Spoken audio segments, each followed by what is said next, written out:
Welcome to Gaia's Love, a podcast of brief messages to help humanity bridge the gap to the new earth. My name is Vivienne Gerard. It is my delight to be a scribe for consciousness today, sharing the wisdom that flows through from Source. Here we go.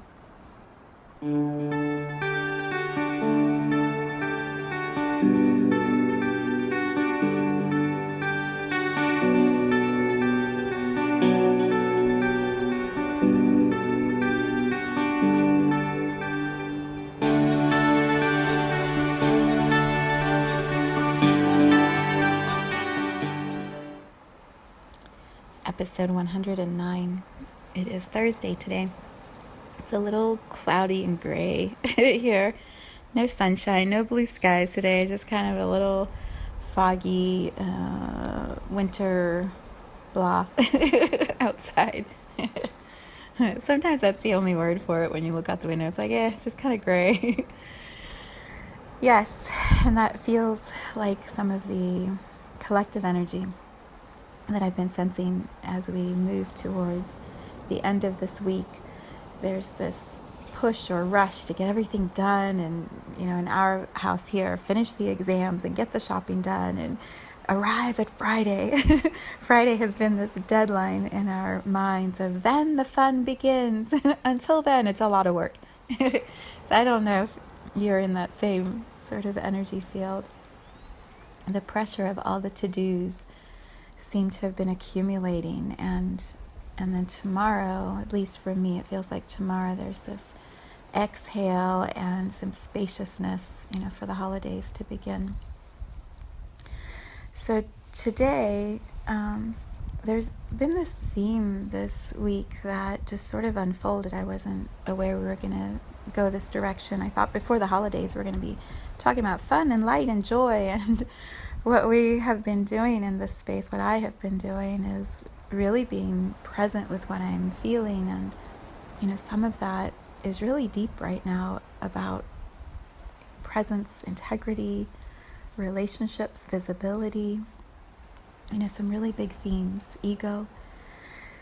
And it is no surprise. Tomorrow is the winter solstice. It's the day of equal day, equal night.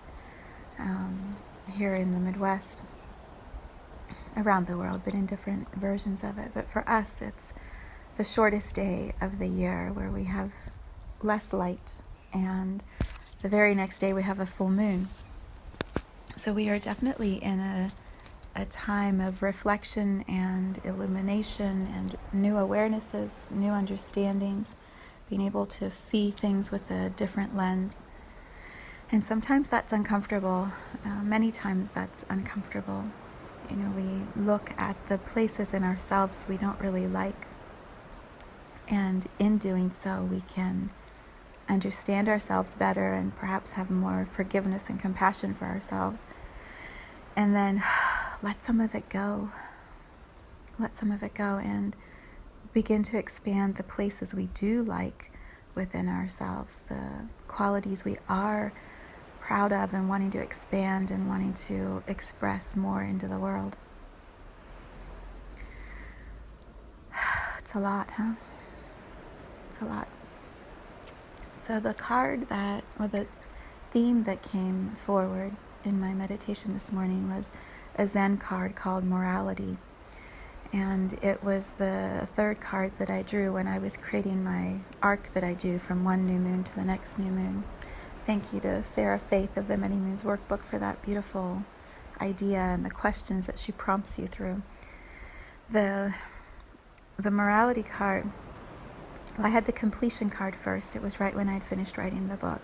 And then the next one was the Fool, which is very much about be yourself. Let everybody have their own experiences of how they see and perceive you. Just be yourself. And then the next one was Morality. And the morality was the question was, how do you best align with this arc that you're on? What needs to be moved? How do you release so that you can continue on this arc towards where you want to be by the next moon energetically? And so morality was this card I pulled for how to let go, what to let go of. And it's this it's a card that makes me uncomfortable. The picture is just kind of ick. It just looks all rigid and tight and blah. So I'll share a picture of the card itself in the Soulshine Tribe if you want to see what it looks like. But I'm going to start by reading the description of the card, and I may have to pause and offer some reflections. It's one that I have struggled to understand before, and sometimes when we first hear an energy or words describing something we can't quite put our fingers on, we shut down the rest of the message. It's like, well, I don't get it. And because I don't get it, I'm just not going to be open to hearing or receiving it. If possible, keep coming back to what I'm sharing with you, because it's such a beautiful message, and it's so timely with the solstice and the full moon, and then lots of family time, friend time, celebration time over the next week or 2 weeks. We really have this opportunity to show up and be so present with those that we love, so present, and see them differently. And that's what this card is really encouraging, in my opinion. All right, so the Zen card is morality. And it says this: Bodhidharma far transcends moralists, Puritans, so-called good people, do-gooders. He has touched the very rock bottom of the problem.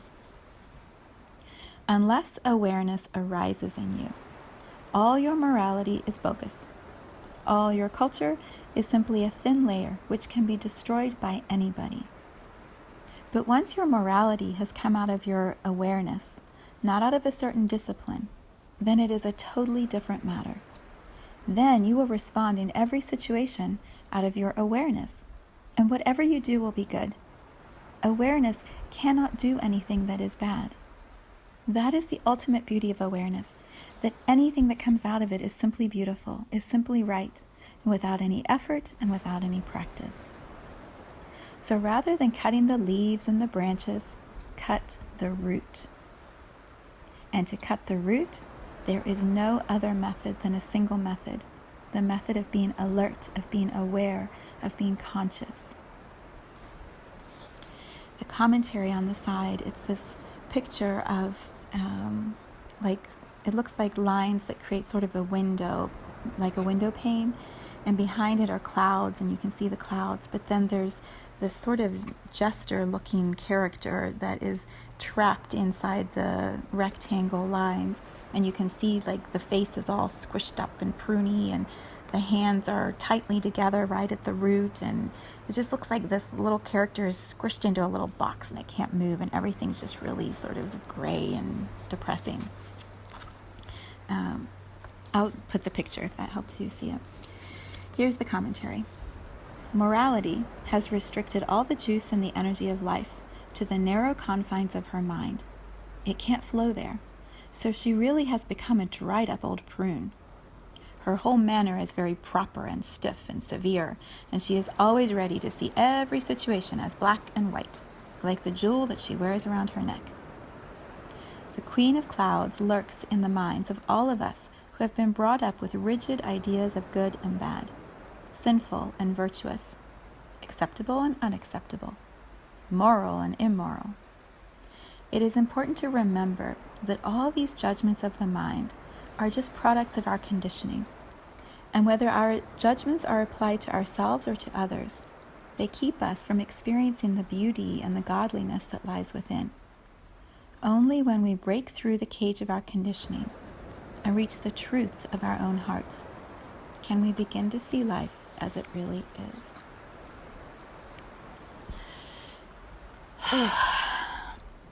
So what does all that mean?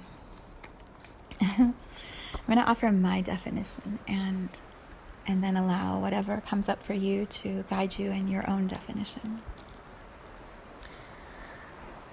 For me, it comes down to this idea of what's good and what's bad, and who defines what is good and what is bad. Typically, I believe we get that from our parents and our families, our extended families. We are told from a young age, like, this is what's right, this is what's wrong, and we get rewarded for doing good and punished for doing bad. And so as we grow up, that those lessons, those ideologies, those judgments become how we navigate our life. And so we're constantly made to feel like the little child that we were when we were learning good and bad. And a punishment or a reprimand can reduce us to that feeling we used to have when we were little, because that's where it started, that's where it originated.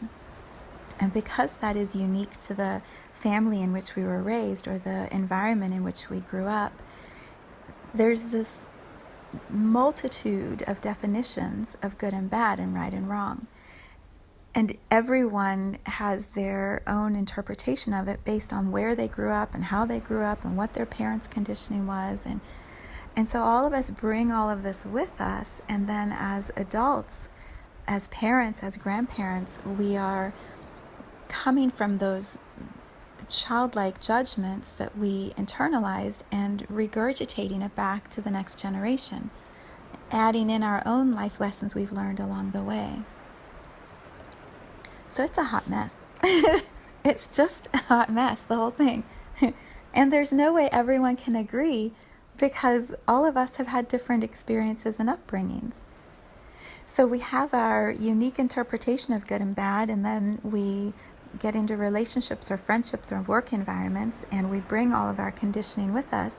And then my conditioning rubs up against your conditioning, rubs up against their conditioning, and suddenly you've got all this conflict. Right? So perhaps the invitation or the opportunity for us, as this seems to be coming up for so many so powerfully. I mean, this year has been such a year of looking at our junk and looking at our definitions and our ideas and the way others as a collective experience things. There's been so much that has come up for everyone. And we have been forced, perhaps uncomfortably, to look at those things and get really clear for ourselves what is good or bad for our own journey. How do we define good? How do we define bad?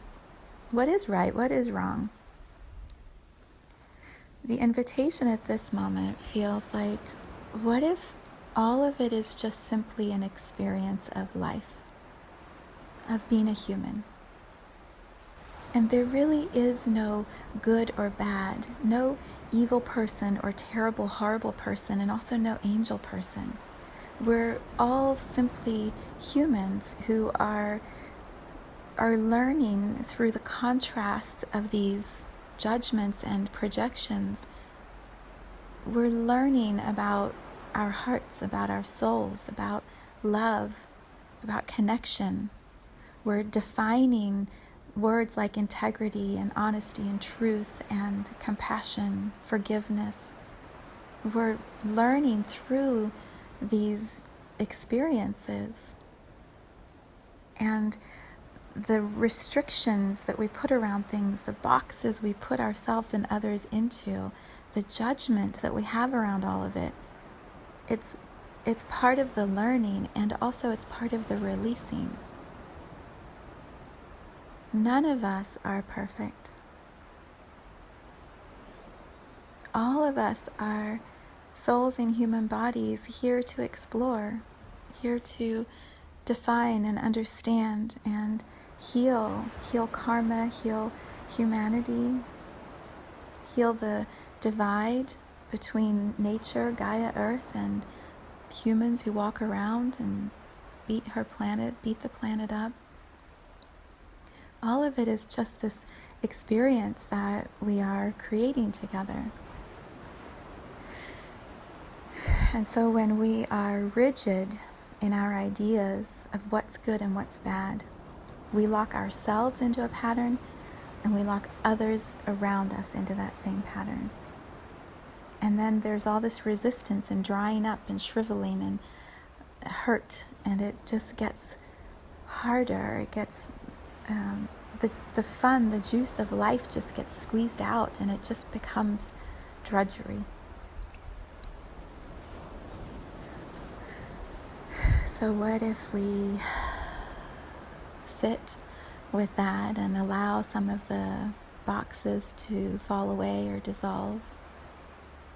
some of our rigid ideas to perhaps be explored. We do that. We do that through listening to others, truly hearing what it is that they're saying. And then exactly what this card says, by being aware, be present, be fully in the moment with another person and see them, hear what they're saying from their heart, from their soul to us, from those little girls and boys inside of us who were told something and assumed that it was so. Like an easy one that comes to mind is this idea of hard work. When we are raised as little children, you got to work hard, you got to get your A, you got to perform, you got to be good. We are constantly trying to measure up against some ideal of what is hard work, what is an A, how do I become perfect? And so we're striving to be this ideal that can't possibly happen. So what if we share those stories of when we were told that as little ones and allow someone who we care about, who we trust, to say, what is that? Is that true? How do you feel about that? Can we let some of that go? And then we drop some of that expectation that we hold for ourselves. When we can start to drop it for ourselves first, we'll be able to drop it more easily for other people around us.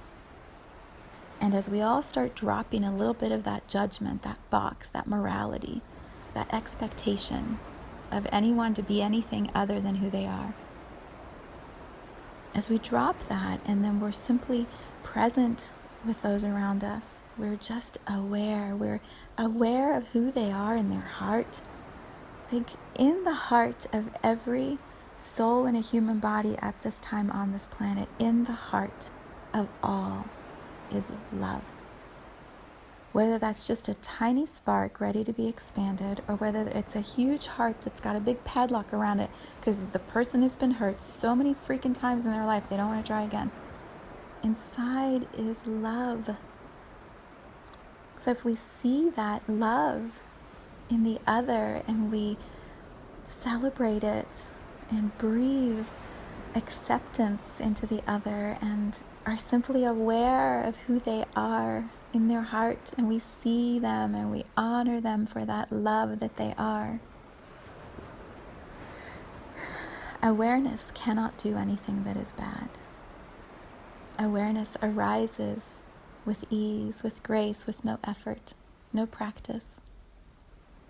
We're simply aware of the other's beauty and helping them see that for themselves and validate it and expand it. And the judgments drop, they go away. So as we arrive at the winter solstice tomorrow, the full moon this weekend, perhaps take a little time and be still and reflect on this idea of what's truly inside each one of us and how do we become more aware of that and share that and honor that. Yeah. Whew.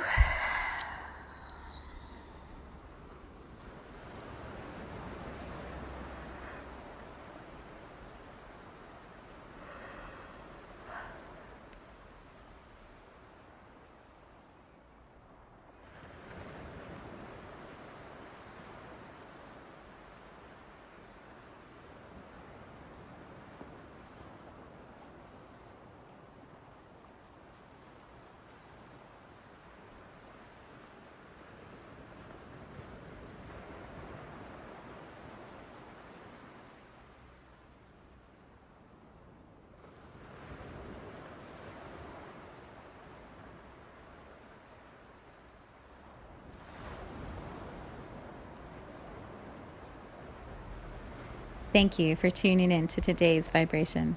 Let's take this message of pure love out into all of our communities and continue expanding love here on Gaia.